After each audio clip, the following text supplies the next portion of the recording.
yeah. I love my HBCU. And boy, I love it, love it. I love it, love it. I love my HBCU. And man, I hope my team they won. Yeah. I hope my team they won. Yeah. Man. I hope my team they won. I hope my team they won. Yeah. I tune into the HBCU Sports Lab to see if my team won or lost. If they lost, I'm quiet as a mouse. But if they won, keep tab. I'ma do the dab, yeah. Dr. Cavil, he know what he be talking about. Mike and Charles, they know what they be talking about.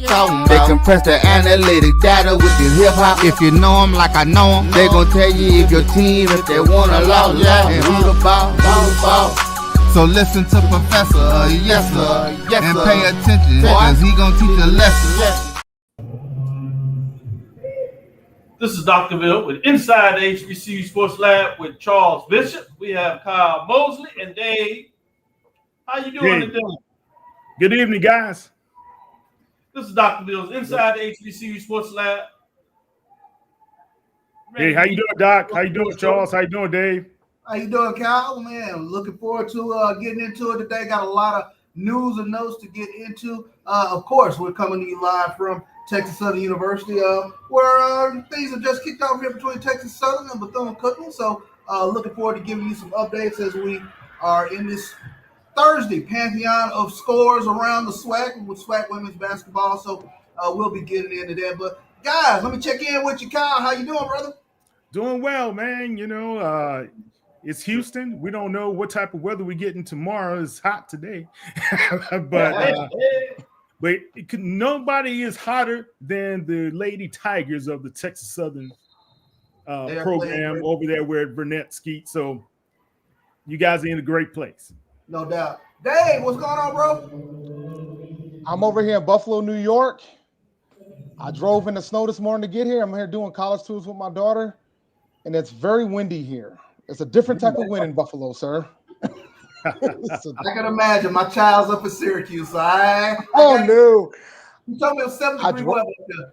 I drove past it. Like, I didn't realize how far Buffalo was in Canada until I started routing my trip. And I'm like, oh, we're passing the whole state of New York at this rate. Rochester, Syracuse, Albany. I finally got to Buffalo, and I'm here. Let's get on it. Let me give official welcome to everybody. Welcome to episode 620 of Inside the HBCU Sports Lab radio show and podcast, the show that's covering the sporting HBCU dash for all things HBCU sports for institutions large and small, from the NAIA to the NCAA. We share information and insights on institutions large and small, from the NAIA to the NCAA. We share all this information. Story of HBCU athletic programs and the business of HBCU sports. In short, we call it the HBCU Sports Pedagogy. I'm your host, Dr. Kenyatta Cavil, with my co-host, Charles Bishop. Mike Washington still out on assignment. So we have our two other co-hosts getting it done with Kyle Mosley and none other than Dave Rhodes getting us to it. We have a big interview that we're going to get you going shortly here. As we get into it. So we'll keep up our eye on as we have Daryl Wade should be coming in any moment here. But with that being said, as we kind of give the updates, let's give those updates here at H&P Arena, home of the Tigers. We have the women's basketball program playing tonight, as you know, with the Thursday showcase. And the Tigers are up early, 5-2 with 6:20 left in the first quarter. With that being said, Dave is backstage, so let's take our first break. We'll come back on the other side and bring him in correctly so we can get that going. Let's take our first commercial break and come back on the other side. This is Brian Fulford. AD Drew and I are co-hosts of the BCSN Sports Wrap. We talk about all things related to HBCU athletics. From the games, teams, coaches, and fan interest stories, we cover it all. You can find our shows on Facebook at BCSN Sports Wrap, YouTube at MyJBN Online, and everywhere you listen to podcasts like Anchor, Spotify, Google, and Apple Podcasts. You can also find the show on the Jericho Broadcast Network's app. Make sure to download. We look forward to you joining the conversation and being a part of the show. Looking for the ultimate cultural experience of 2025? The Zora Outdoor Festival of the Arts is where you need to be. From January 31st to February 2nd, Eatonville, Florida will come alive with incredible live performances from the Levert Experience and the Bar Cave. Immerse yourself in interactive art. Shop from over 80 vendors. Take a journey through history with a new virtual tour app. And enjoy family-friendly STEM activities. Plus, don't miss the unforgettable R&B tribute to the legends, honoring talents such as Whitney Houston, Marvin Gaye, and Luther Vandross. This is more than a festival. It's a celebration of Eatonville's rich cultural heritage. Visit zorafestival.org for tickets.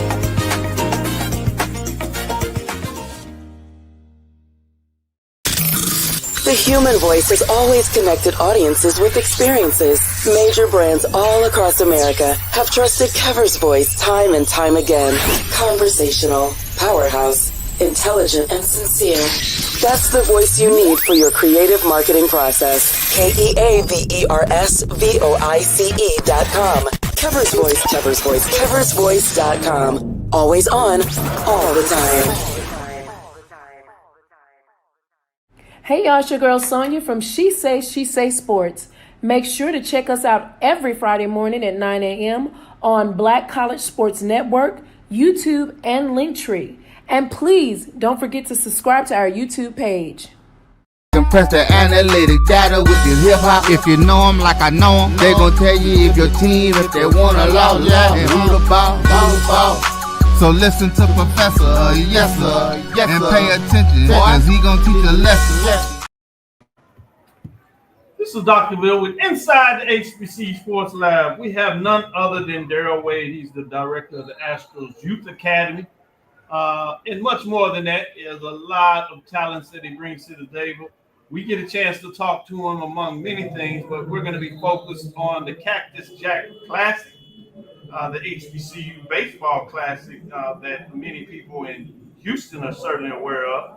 This year, the Classic will feature, as in the past 2 years, it will feature Texas Southern University, Prairie View A&M University, Southern University, Grambling State University, Jackson State University. But this year we have a 6th team that's coming in, replacing Alcorn State that was involved. This year you get to have and enjoy Alabama A&M University. My wife is an alumni of that university, so she's quite excited about it. With that being said, Daryl Wade, how are you doing today? I'm doing great. Thank you guys for having me. Good to have you. Get the accolades out of the way. I know that you're not going to rest on your laurels, but it's my understanding that this is your swan song in some ways, that you're going into retirement. Some of us, like myself, are kind of jealous a little bit because now that makes 2 of us involved here that have did their retirement. I'm sitting next to one and I'm across the screen from the other. So something in life I'm not quite doing right, but I guess hopefully I'll figure it out.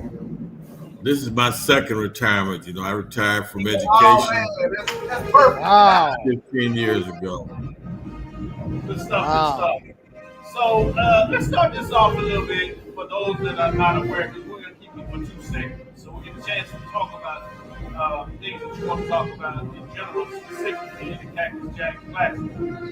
That being said, tell us a little bit about yourself in terms of where you grew up, for those that may not know, and some of how you end up getting into baseball. What is that connection? Where, in a lot of ways, did that start or at least continue? Yeah, sure. I grew up in Houston. I'm a native Houstonian. Not many of us around, but I'm a native Houstonian. Grew up here. I actually went to elementary school around the corner from Texas Southern University, and I'm going to tell you a little about that here in a second. But my mother was a TSU graduate, but went through high school and college, and played baseball in college at Paul Quinn College when it was in Waco, Texas. It's now in Dallas. I left. I wanted to play football in college, so my plans were to try to walk on at Texas Tech University, and had an opportunity to go to a college fair, believe it or not, which we actually have in this tournament. We have a college fair and got offered a engineering scholarship to Prairie View because I had a good few years at Prairie View. I'm sorry, in high school in architecture. So I had that. Thought I could just give away the sports and couldn't. So I decided I'd play baseball. Well, baseball didn't want me in engineering, and engineering didn't want me in baseball. So I ended up at Paul Quinn College. But early in my life, I went to, I was in the first year of integration here in Houston. And all of my friends were going to go to Lanier Middle School, which Dr. Cavil, I'm sure you know a little about, which it was in the heart of River Oaks, which is probably one of our richest communities in the city of Houston now. So all those African-American kids went over there to school and ended up getting injured playing football. And they told my mom I'd never play sports again in the 7th grade. So I kind of decided, well, if I can't be a play, I want to be a coach, but I didn't want to just be a coach. I wanted to be the top coach. And at the time, Rod Page was the athletic director and head football coach at Texas Southern. My mother being a graduate, we passed by every day. I'd see the football team out there practicing in the afternoon, going home. I said, you know what? I want to be like Dr. Page. I want to be an athletic director. And that was my goal. Around the 10th grade, I was able to play again. So I kind of forgot about that. And now my goal was to play professional baseball, which didn't happen, but I did a few hours away from having a degree. So here I am. I became a coach and a teacher, and later on athletic director. I was athletic director in the Aldine School District here in Houston, and became the athletic director of the largest athletic department in the country, which was Houston ISD. Stayed there 3 years. When those 3 years was up, I had reached my retirement age, and I did retire to go work for my hometown team, for the Houston Astros, and I've done that for 15 years. And I can't look back. I think I had a great career. That's why, people ask why you retiring. Just because I can. I don't feel like I just feel like this is, it's time for me to do some things. No, Dr. Cavil knows this, but Aaron Glenn, who's the new head coach for the New York Jets, is my son. Wow. I call him my son. I had put him on the first airplane to go on a recruiting visit way back in 1990. So we've been together. I got to go to when he got drafted. I went. I've been, of course, when he played for the Jets, played for the Texas Cowboys. I've been with him and having to go into games, and he's my son. He was inducted to the Texas High School Hall of Fame several years ago. Probably about 1,000 people in the attendance or more, and I'm sitting he had me to stand up, and he introduced everyone that I'm his dad. So that was a great feeling for me and my wife. So he's like our other son. No doubt about it. I'm glad that you share that with us, which means you got to share it with the listeners. I'm going to ask one more question before I start to share it with everybody. And again, the first segment, talk a little bit about you, particularly with all the work you've done supporting the community, supporting young folks. As we do the kind of sunset thing, we'll do that a little bit. So we wanted to give you that honor and kind of highlight what you've done. So I want to ask you from this perspective a little bit about, you've got to celebrate quite a bit, the Casting Jack Classic, bring that along. Obviously, the Astros, as they went on the World Series, you've been a part of that.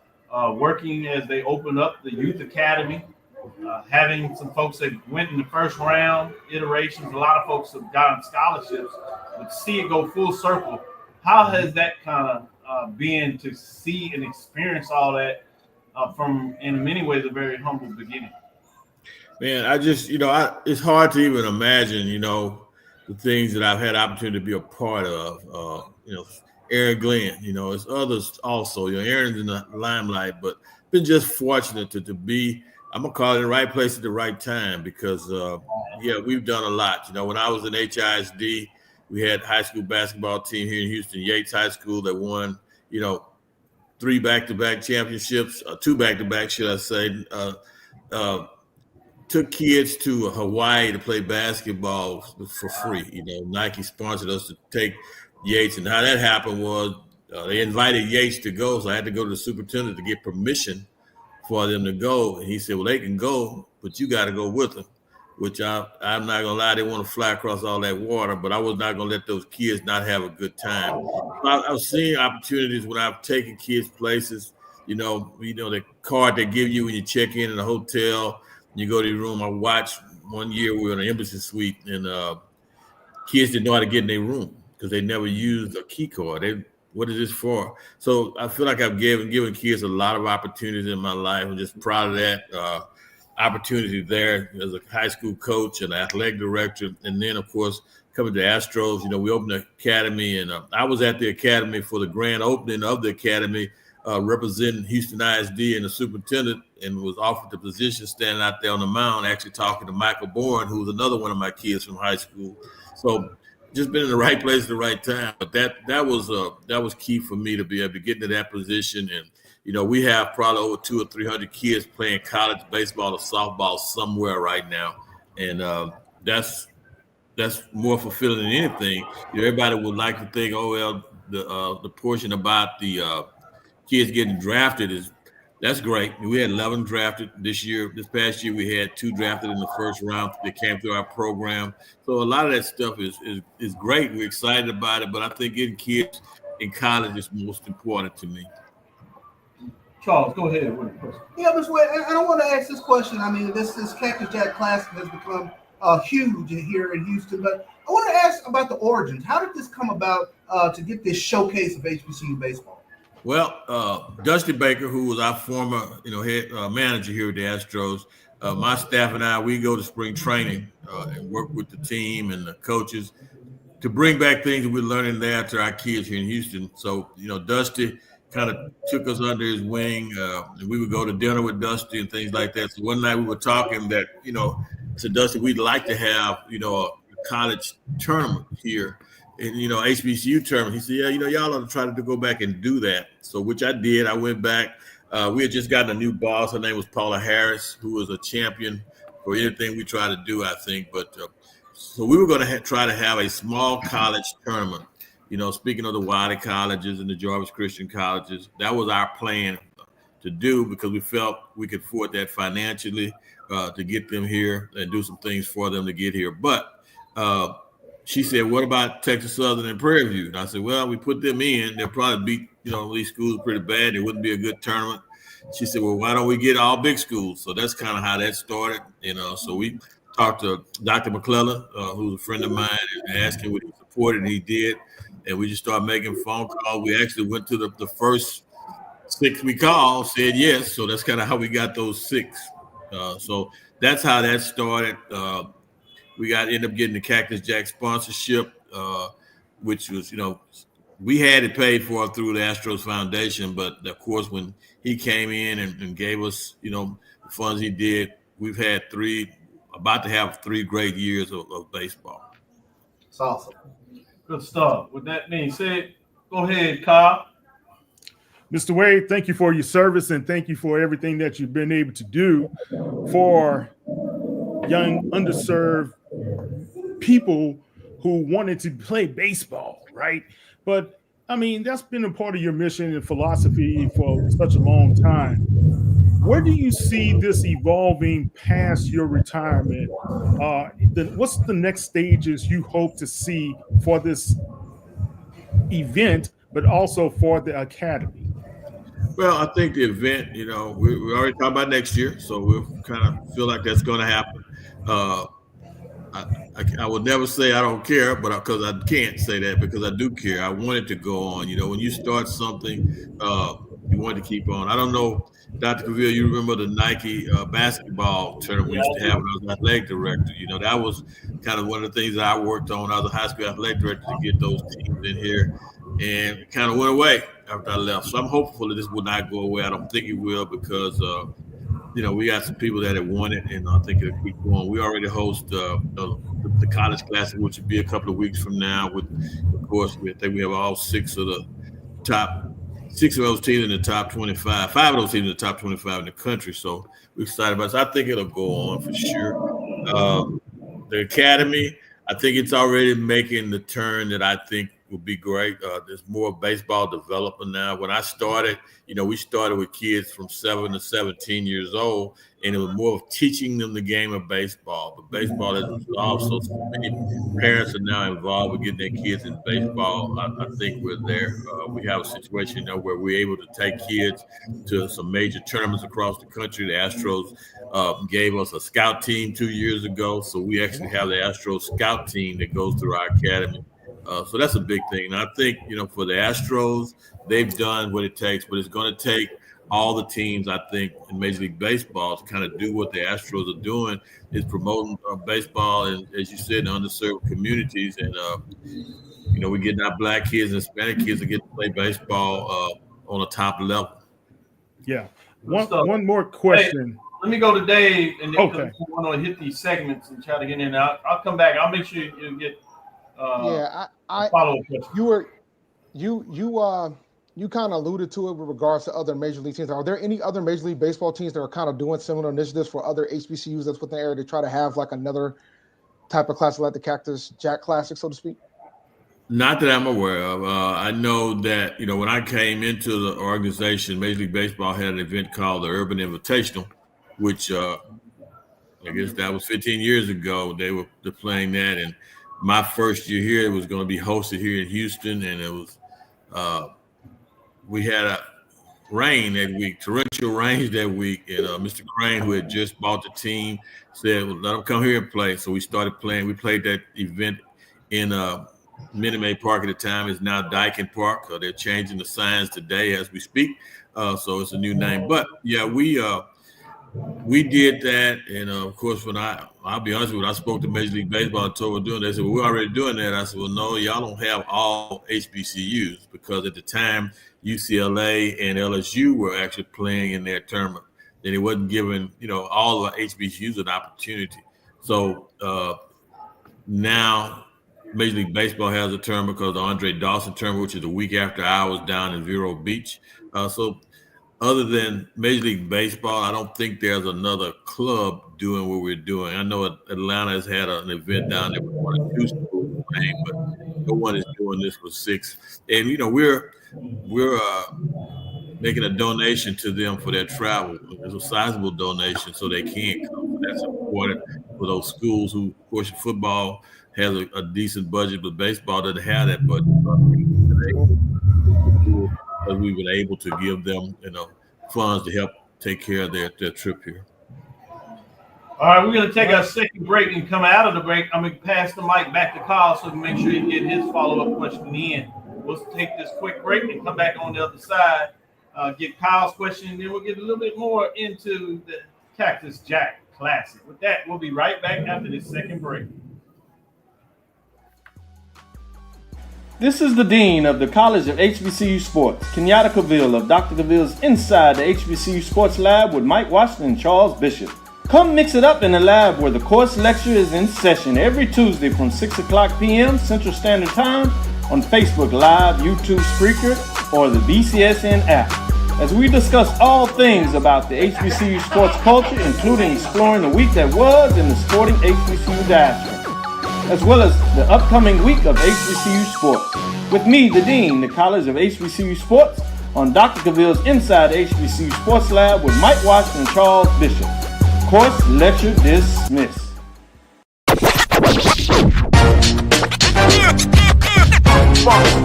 It's like a loop machine. All around town, trying to get down.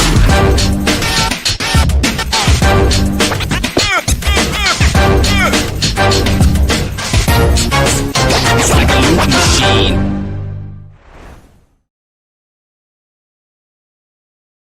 You're looking for the latest information on Southern University sports, the Southwestern Athletic Conference, and HBCU athletics. There's only one place to go. Tune in to the Carlos Brown Show, exclusively on the Black College Sports Network. Looking for the ultimate cultural experience of 2025? The Zora Outdoor Festival of the Arts is where you need to be. From January 31st to February 2nd, Eatonville, Florida will come alive with incredible live performances from the Levert Experience and the Bar Cave. Immerse yourself in interactive art, Shop from over 80 vendors. Take a journey through history with a new virtual tour app. And enjoy family-friendly STEM activities. Plus, don't miss the unforgettable R&B tribute to the legends, honoring talents such as Whitney Houston, Marvin Gaye, and Luther Vandross. This is more than a festival. It's a celebration of Eatonville's rich cultural heritage. Visit zorafestival.org for tickets.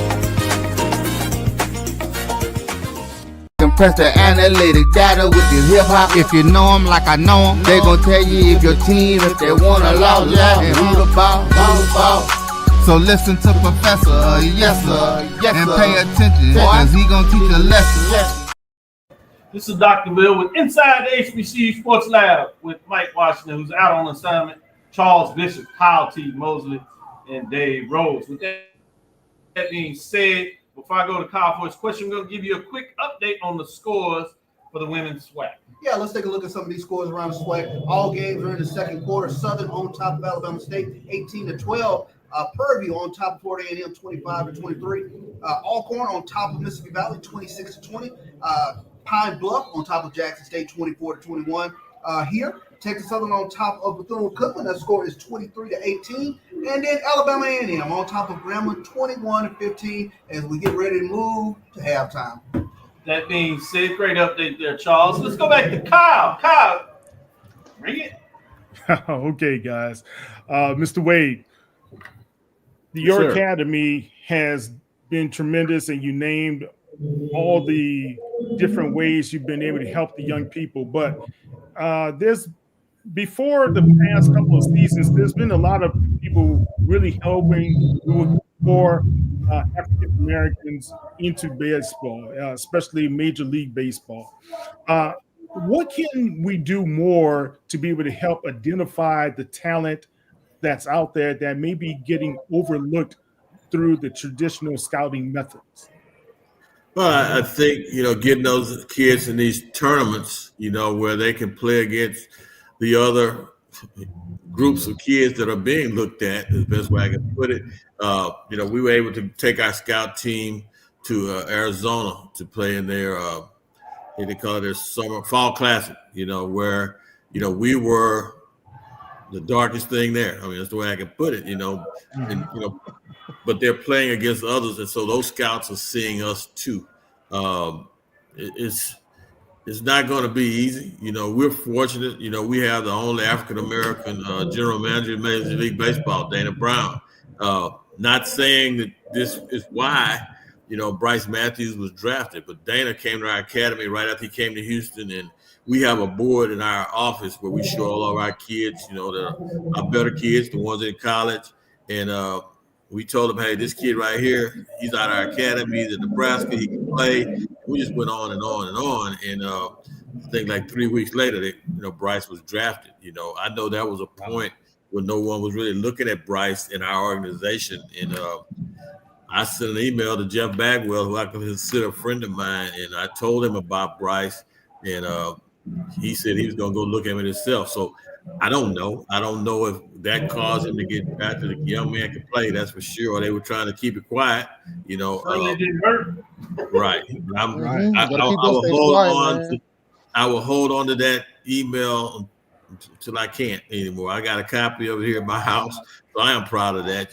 Bryce was a good kid, deserved it, and I don't know if it was about me, but I just want to make sure he got his due opportunity. Of course, believe it or not, y'all, we were in Seattle playing in a tournament with our academy, and I was coaching first base, and my assistant Dwayne was coaching third, and he had his phone with the MLB draft, and we knew when we went back on to hit that the Astros were coming up, and all of a sudden he starts hollering and screaming at third base, and I started hollering and screaming because I knew what he was hollering and screaming about, that the Astros had drafted Bryce. Of course, the umpires and the people in the stands thought we had lost our minds. Then we were screaming across the field to our kids, and our kids went to jumping up and down. So, we had to pause the game there for a minute. So that's the good thing about it, man. I think it's just you got to get the kids in front of people and let them play. We've been to the U.S. Olympic trials with our kids years before. I actually took a group several years ago to Florida to play for a week, and Major League Baseball got us in the tournament. And I had the director came to me after we finished third in this tournament of 90 teams. And he came to me, he said he wanted to apologize because when we knew at the time the Urban Youth Academy was coming to play in this tournament, we did not know what to expect. So that's the things. You got to go out there and let people know you can play baseball. Football, basketball is great, but our kids can play baseball. Good point. Charles, go ahead. Let me kind of follow up on that because I've always wanted to ask, are there things Major League Baseball can do that could be more appealing to African American players? And I take a look at the Caribbean World Series. I look at how exciting it is. Look at the World Baseball Classic. I mean, it was like a party atmosphere in the stadium. Same thing with Asian baseball. But are there things that Major League Baseball can do to sort of make it more appealing to the youth? Well, like I said, I got about 40 days left, so I can say some things I want to say right now. But we call it the KMA club where I'm at, Daryl. So what I believe, and I've said this for the last 5 or 6 years, that NBA and the NFL, they market their sport for our kids, for our community. I think that's the thing. We got, you mentioned about the Caribbean and the music and the sound. We got to do that.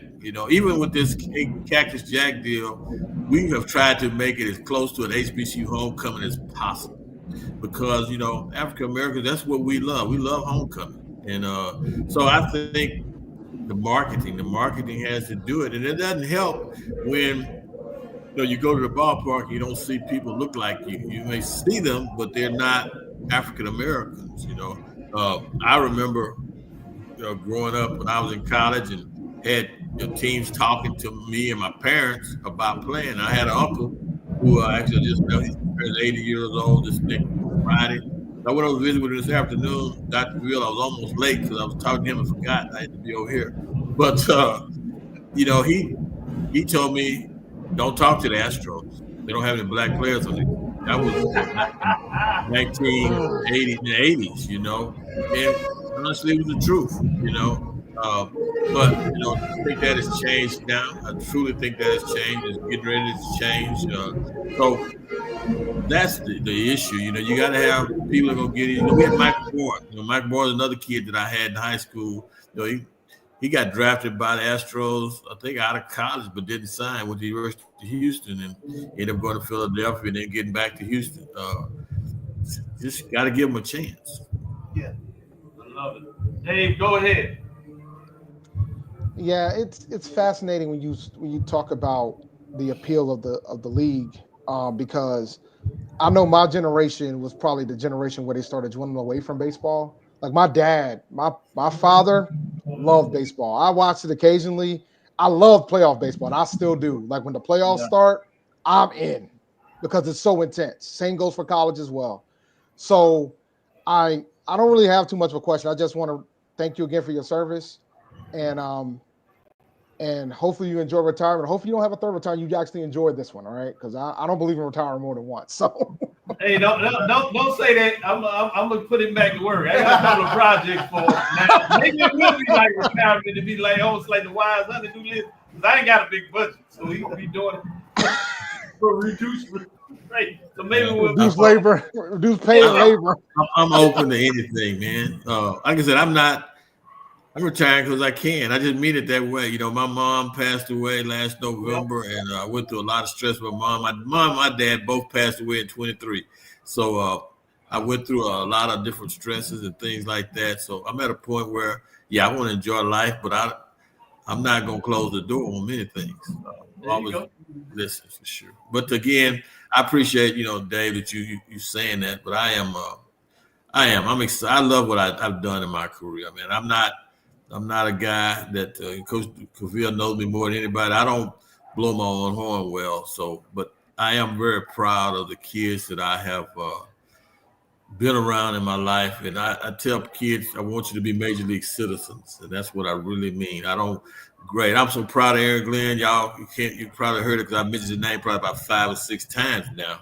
But Rightfully You know, so. I'm proud of the kid that has, and I had some that have been to the penitentiary and they've come back and got their lives together. I'm proud of all of them.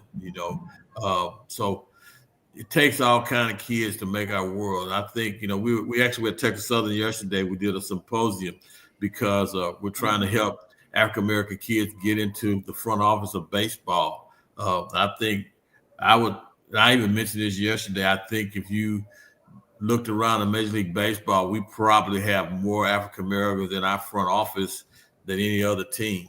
African Americans and Hispanics on our senior vice president of the foundation, African American, the senior VP of communications, African American, HR, African American. I count myself in there, several people. We hired, I think, 30 interns from Texas Southern University last year, and these are paid interns. So I think the Astros are doing their job to try to help, kids. Every kid like myself, I wanted to play professional baseball. It didn't happen. But now I'm in Major League Baseball. And I tell people all the time, I have 2 World Series rings, the same ring Jose Altuve.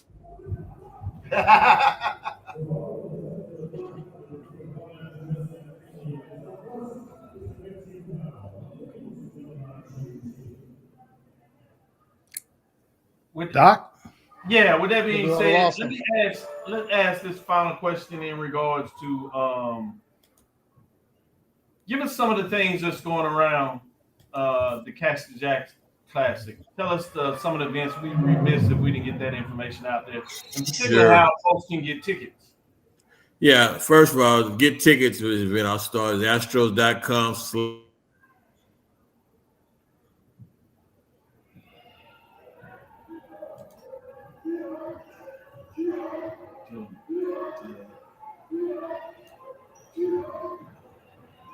Freezing up a little bit there, so we'll see if we can get it back. Yeah. He's talking about that. You have the Cactus Jack HB Classic. One thing we need to make sure we know that it starts next week. That's February 14th through the 16th. That's Friday, Saturday, and Sunday. That's at Dyken Parks. You can go to MLB.com, get all your information about the happy hour, college fair, gospel breakfast, celebrity softball classic, and the vendors. You certainly can go there or Astros to get your tickets. With that being said, Daryl, you were moving out, so I'm going to come back to you and share some additional. I just kind of did an overlay. Yeah, I don't know what's going on, but it's actually, you said MLB.com, it's Astros.com/HBCU Classic.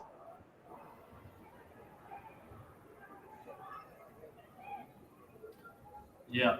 As we continue to go there, pause again, that's when I said MajorLeagueBaseball.com, you can go see the information, but to go get your tickets, go to Astros.com. Again, that's February the 14th through the 16th, 2025, Dyken Park, formerly known Minute Maid Park. We're going to get it out there. That's out there close to Prairie View, talking about that. The big weekend is interesting for Saturday because it's set up for rivalries. And you'll have the Southern Grambling rivalry, Prairie View, Texas Southern rivalry. But you'll have all these games, 3 games a day. That's Friday, Saturday, and Sunday with a lot of activities there. You can go on there and get your tickets if you want suites. They have suites available for those that want to get suites and live the highlights. It's a good thing. That's what I'm used to when I hang around this guy here. He kind of takes care of them sweets. So I had to put it out there. But some folks do it like that. Go ahead, Derek. And I think, one of the things we've done is we've given each college president a suite for the weekend. Nice. Let me call a couple of these presidents. You got connects that we ain't got, Doc. Yeah, that's what I'm saying. I don't have to worry about it now. I'll just go work with them. So that's how serious we are. We want it to be supported. Yeah, I like that. That's certainly. That's great. And Mr. Wade, do you guys have any connection or do you guys partner with Ken Griffey and his events as well? Yeah, I think he's frozen again. Okay. I'm going to try to get on the phone and sit down. I'm going to try to phone and sit down. We're going to take this last break, but the question that Kyle had, was there any connections with the Swingman Classic that King Griffey is putting together? That came after us. That was, I think, one of the things, because we support them all because it's helping our kids, but that came after us. We really have no, I'll be honest with you, a lot of things that the Speak Man does that promotes the game. And so we've tried to, do some things that they do, especially with the music and the presentation they put out. Yeah, we definitely try to do that. Our kids, we taking our kids to that every year. It's been there, and they get to go free. So that's that's a great opportunity for kids to be seen, especially in an all-star type of setting. Well, we'll get you out of here. This is our last break. We'll let Charles get some updates here, and then we'll go as things are getting to halftime and some halftimes. We'll let you out on this one, Daryl. We'll certainly look forward to catching up with you regular, but we'll be out there next week. We're good. Look forward to seeing you. All right. Yeah, as we go to break, some scores around the SWAC. Southern on top of Alabama State, 21-18 at halftime. Purview on top of FAMU, the score is 30-28. Alcorn on top of Mississippi Valley, 34-30. Jackson State on top of Arkansas Pine Bluff, 30-29. Here at HBNE is tied up 30-30 as we go into halftime. And Grambling on top of Alabama A&M with about 3 minutes and some change before halftime. Again, Daryl, thanks for giving us some update. Great information. We'll take this last break. We'll come back on the other side and we'll close out the show. Thanks, Daryl. Thanks. Looking for the ultimate cultural experience of 2025? The Zora Outdoor Festival of the Arts is where you need to be. From January 31st to February 2nd, Eatonville, Florida will come alive with incredible live performances from the Levert Experience and the Bar Cave. Immerse yourself in interactive art. Shop from over 80 vendors. Take a journey through history with a new virtual tour app. And enjoy family-friendly STEM activities. Plus, don't miss the unforgettable R&B tribute to the legends, honoring talents such as Whitney Houston, Marvin Gaye, and Luther Vandross. This is more than a festival. It's a celebration of Eatonville's rich cultural heritage. Visit zorafestival.org for tickets.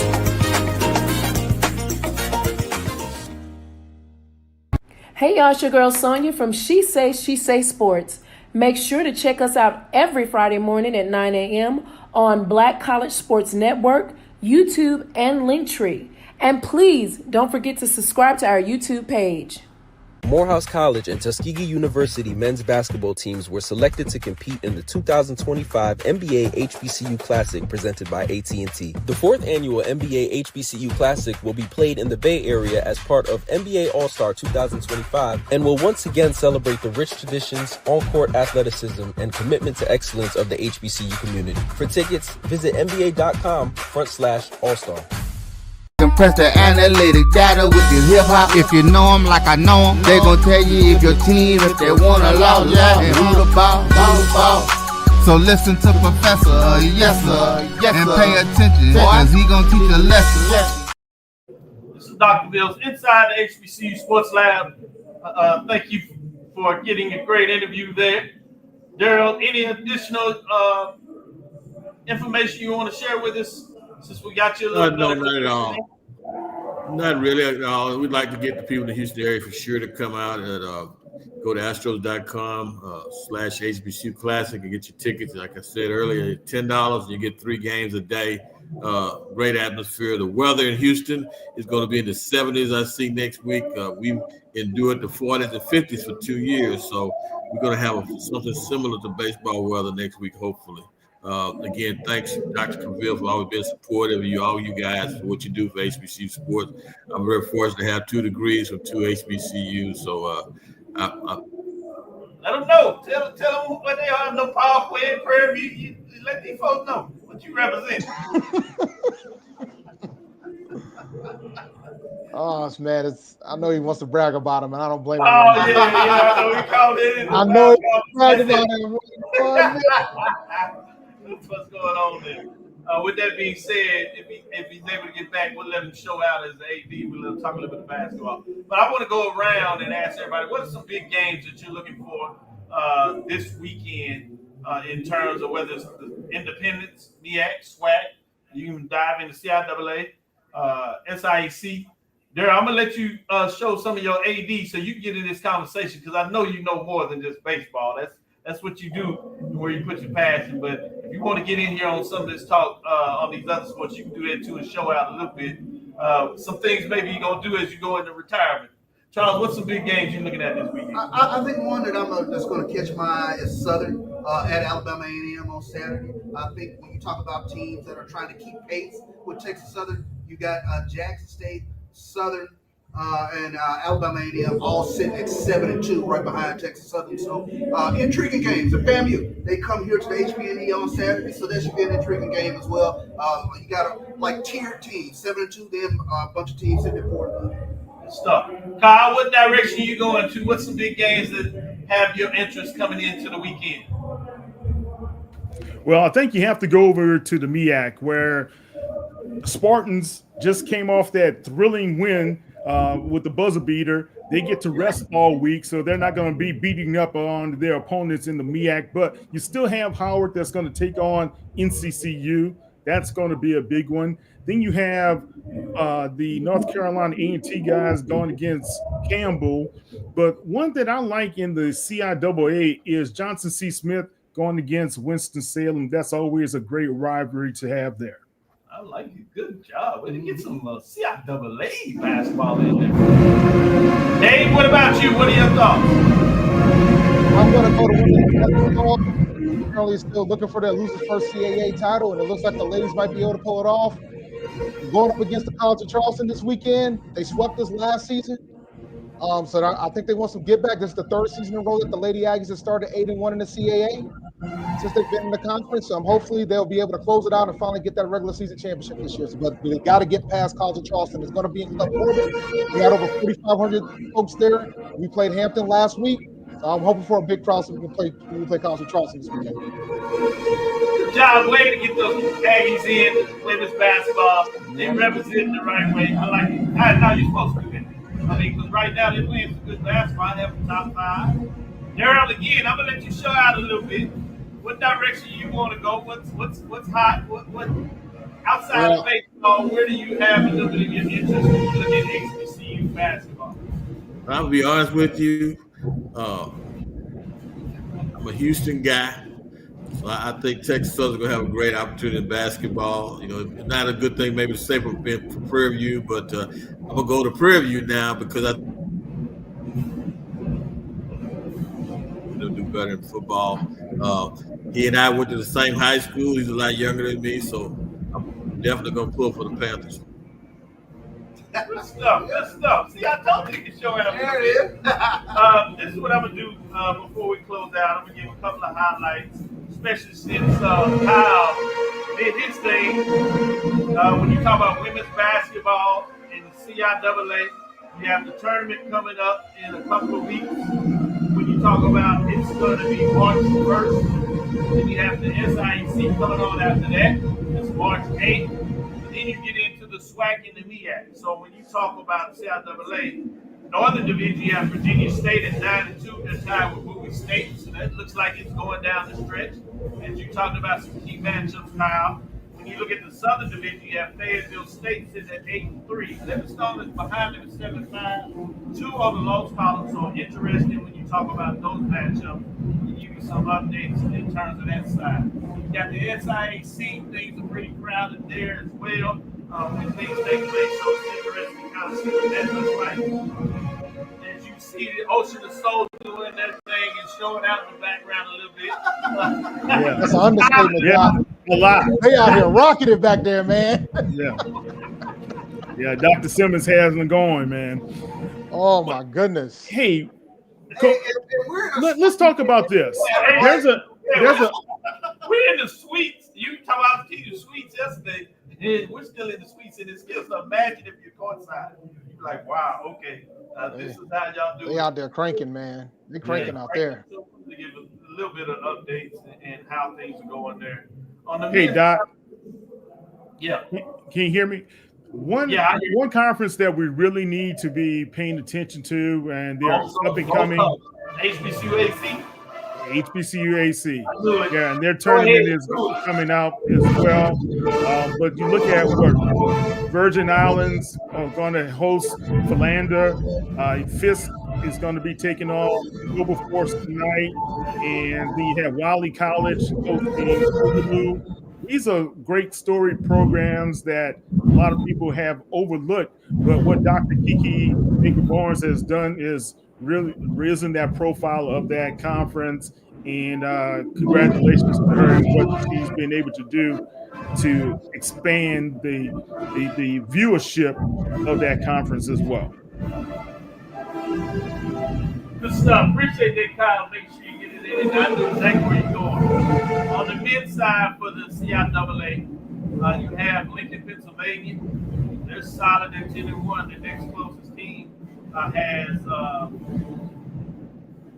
losses and 8-2. So on the loss side, they went right behind them, which is none other than Virginia State. So it'll be interesting to see what that looks like. But they look at it in the division. Lincoln, Pennsylvania sits at 4-1. But Virginia State is just at 2-2. So Fast State there. On the Southern Division, you have Fayetteville State at 9-3. They're 7-0, so they're really in a good position. Close team behind them is Clapton at 4-2. So that's Fast State. We can talk about what that looks like. In CIAA, give you some standards there on the women's side. Clark Atlanta on the East is holding things down. They're 16-5. 9-3 in terms of the conference race. Behind them is Allen at 7-4. You go to the West Division, Miles, the Trojan at 13-5, 10-3 in the division, but Tuskegee is right behind them at 9-4, 12-8 overall in the conference race. That'll do it in terms of women's basketball.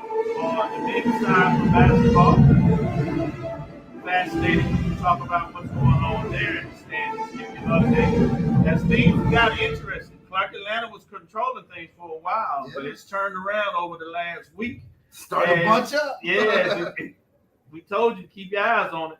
You have Albany State that's at the top now at 11-3. They're tied with Edward Waters. Clark and Atlanta are tied behind them at 9-4 apiece. So fascinating when you talk about the division overall. Fascinating on those as well. In the West, Miles is solid there at 13-1. The closest team behind him is Tuskegee at 8-6. So they got that mixed up. Oddly enough, when Miles played Clark Atlanta, though, Clark Atlanta got him. Yeah. When you get in the tournament, that's going to be kind of interesting there. So a little bit about what's going on there. Any last thoughts that you have, Kyle? Well, looks like this 30-30 tie that we have at halftime between the Lady Tigers and the Wildcats is pretty interesting. I'm looking at the Texas Southern is 0.7% in their field goal. That's really under their average. But what's interesting is the fact that Bethune-Cookman, they've already put up 40 shots in the game. And that's what's really helping them to keep pace with Texas Southern. Texas Southern usually has more shots than their opponents, and they're hitting on their three-pointers versus what Texas Southern is doing. So, but still, Texas Southern has great defensive rebounding at 22 compared to 10, and 4 offensive rebounds compared to 8. So we'll see how this goes the next 40 minutes. 10 and 10, no, 20 minutes. So we'll see what's going to happen there. But it's, I said earlier, beware of the Wildcats. If there's anybody who's upset-minded, the Bethune-Cookman faithful know they have that potential. They had a big second quarter because they jumped at them early and then they allowed them to kind of sneak around to your point and they got hot. Dave, any last thoughts before we close? I'm just sitting here. Folks are updating the A&T College of Charleston score because the men are playing on CBS Sports Network right now tonight, and I'm not happy with the score I just saw. So I'm hoping, with what's been going on with the men's basketball program, that's the biggest concern I have right now. I'm hoping they can get it done. They are playing better, which is good. Yeah, I mean, a couple of head turners here at halftime, of course, Bethune-Cookman and Texas Southern Tide. Keep an eye on Grambling on top of Alabama A&M. They're on the road. They're making Alabama swing this weekend. So keeping an eye on that one. And then battle two teams on the hill. Florida A&M on top of Prairie View right now, 37-32.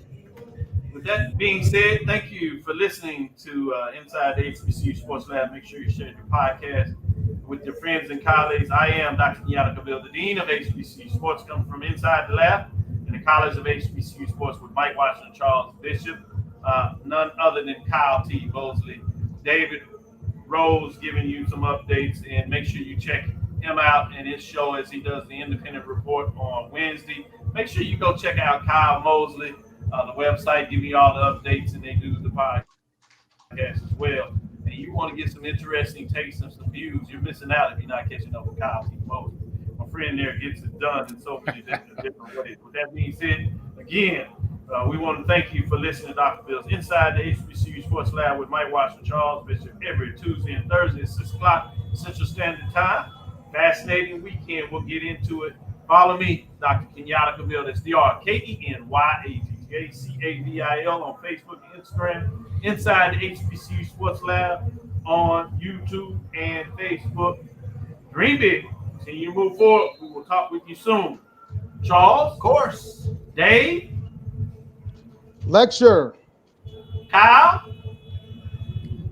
We done?